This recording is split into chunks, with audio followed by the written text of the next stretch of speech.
Hi friends, ఎలా ఉన్నారు? అందరూ బాగున్నారనుకుంటున్నాను. అయితే నేను ఒక చిన్న వీడియో చేస్తున్నానండి. ఏ మన మంచి గ్రేటెస్ట్ సింగర్ చెప్పాలంటే ఆవిడ ఎంతో గొప్ప పేరును సాధించుకున్నారండి. తన జన్మ సార్థకం చేసుకున్నారు. మంచి సంగీత విద్వాంసరాలు ఆవిడ. ఎంతో చక్కగా పాడతారు. ఆవిడకి భగవంతుడు ఇచ్చినటువంటి గొప్ప వరం పాట పాడడం. ఆ పాటలోనే ఆవిడ జీవించారు. ఆవిడ చిట్ట చివరి క్షణాల్లో మరి ఎంతో తనకున్నటువంటి శారీరక బాధతో పోరాడి చిట్ట చివరికి ఆవిడ శ్వాసని కోల్పోయారండి. అయితే ఆవిడ పాడిన పాటలు ఈ రోజుకి ఎంతో చక్కగా అందరం ఆనందిస్తున్నామండి విని. చాలా మంచి పాటలు పాడారు ఆవిడ.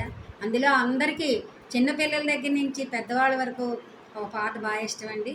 సిరిమల్లె పువ్వా సిరిమల్లె పువ్వా చిన్నారి చిలకమ్మ, నా వాడు ఎవరే నా తోడు ఎవరే ఎన్నాళ్ళకొస్తాడే. ఈ పాట ఎంత అందంగా ఉంటుందంటే ఆవిడ కంఠంలో వింటుంటే అది అమృతం చిలికినట్టుగా చెవుల్లోని అంత అందంగా వీణులు విందుగా ఆవిడ పాడారండి. ఎంతో చక్కటి పాట. అలాగే చాలా పాటలు పాడారు ఆవిడ. ఇంకొక పాట అండి, అంతులేని కదండి. కళ్ళలో ఉన్న నీరు కన్నులకే తెలుసు, రాళ్లలో ఉన్న నీరు నీళ్ళకే తెలుసు, నాలో ఉన్న మనసు నాకు గాక ఇంకెవరికి తెలుసు, కళ్ళలో ఉన్న నీరు కన్నులకే తెలుసు. ఒకటేంటండి, ఇలాంటి అద్భుతమైన పాటలు ఎన్నో పాడారు ఆవిడ. అయితే ఆవిడ పాడిన పాటలు ఈ రోజుకి మనం ఎంతో బాగా అందరూ చిన్నపిల్లలు అందరూ కూడా కాంపిటీషన్స్లో పాడి మంచి పేరు తెచ్చుకుంటున్నారండి జానకి గారి పాటలు విని. అయితే ఆవిడ మనకి లేరు అనేటువంటి విషయం మనకి ఎప్పుడు ఏ రోజు రాదండి. ఎందుకంటే ప్రొద్దున లేచిన దగ్గర నుంచి రాత్రి పడుకోబోయే వరకు ఆవిడ గానామృతాన్ని వింటూ మనం పనులు చేసుకోవచ్చండి. ఎంతో మనశ్శాంతి ఎంతో కావాలి అనుకుంటే మనకి జానకమ్మ గారి పాటలు వినాలండి. ఎంతో మంచి పాటలండి, ఆరాధనలో పాటలండి. ఎంత బాగుంటుంది. అరే ఏమైంది ఒక మనసుకు అని ఒక పాట ఉంటుందండి. ఎంతో నేను స్క్రిప్ట్ కొంచెం మర్చిపోయానండి, but it is very good song.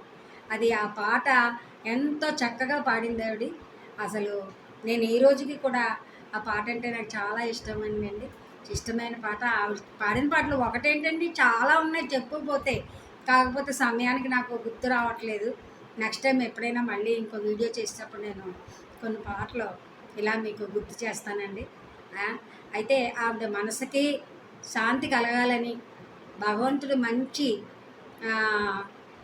ఏంటంటే మంచిగా ఆవిడకి స్వర్గంలోకి తీసుకెళ్ళాలని నేను మనస్ఫూర్తిగా కోరుకుంటున్నానండి. మంచి పనులు చేసిన వాళ్ళు, మంచిగా ఉండేవాళ్ళు స్వర్గానికి వెళ్తారనే మన హిందూ శాస్త్రాల్లో ఉంటాయి. ఆవిడకి స్వర్గంలో చోటు రావాలని కోరుకుంటున్నాను. అక్కడ కూడా మన దేవుళ్ళందరికీ కూడా ఆవిడ పాటలు పాడి వాళ్ళని ఆనంద డోలికల్లో తేలిస్తారని నేను కోరుకుంటున్నానండి. జానకమ్మ గారు మళ్ళీ మళ్ళీ మళ్ళీ పుట్టి మన భూమి మీదకి వస్తే చాలా ఆనందం అండి అది. కానీ అది భగవంతుడు మనకి ఇవ్వాలి. అలాంటి ఆర్టిస్ట్ని మళ్ళీ అలాగ పాడేటువంటి వ్యక్తిని మళ్ళీ మన భూమి మీద తీసుకురావాలి భగవంతుడిని నేను కోరుకుంటున్నానండి.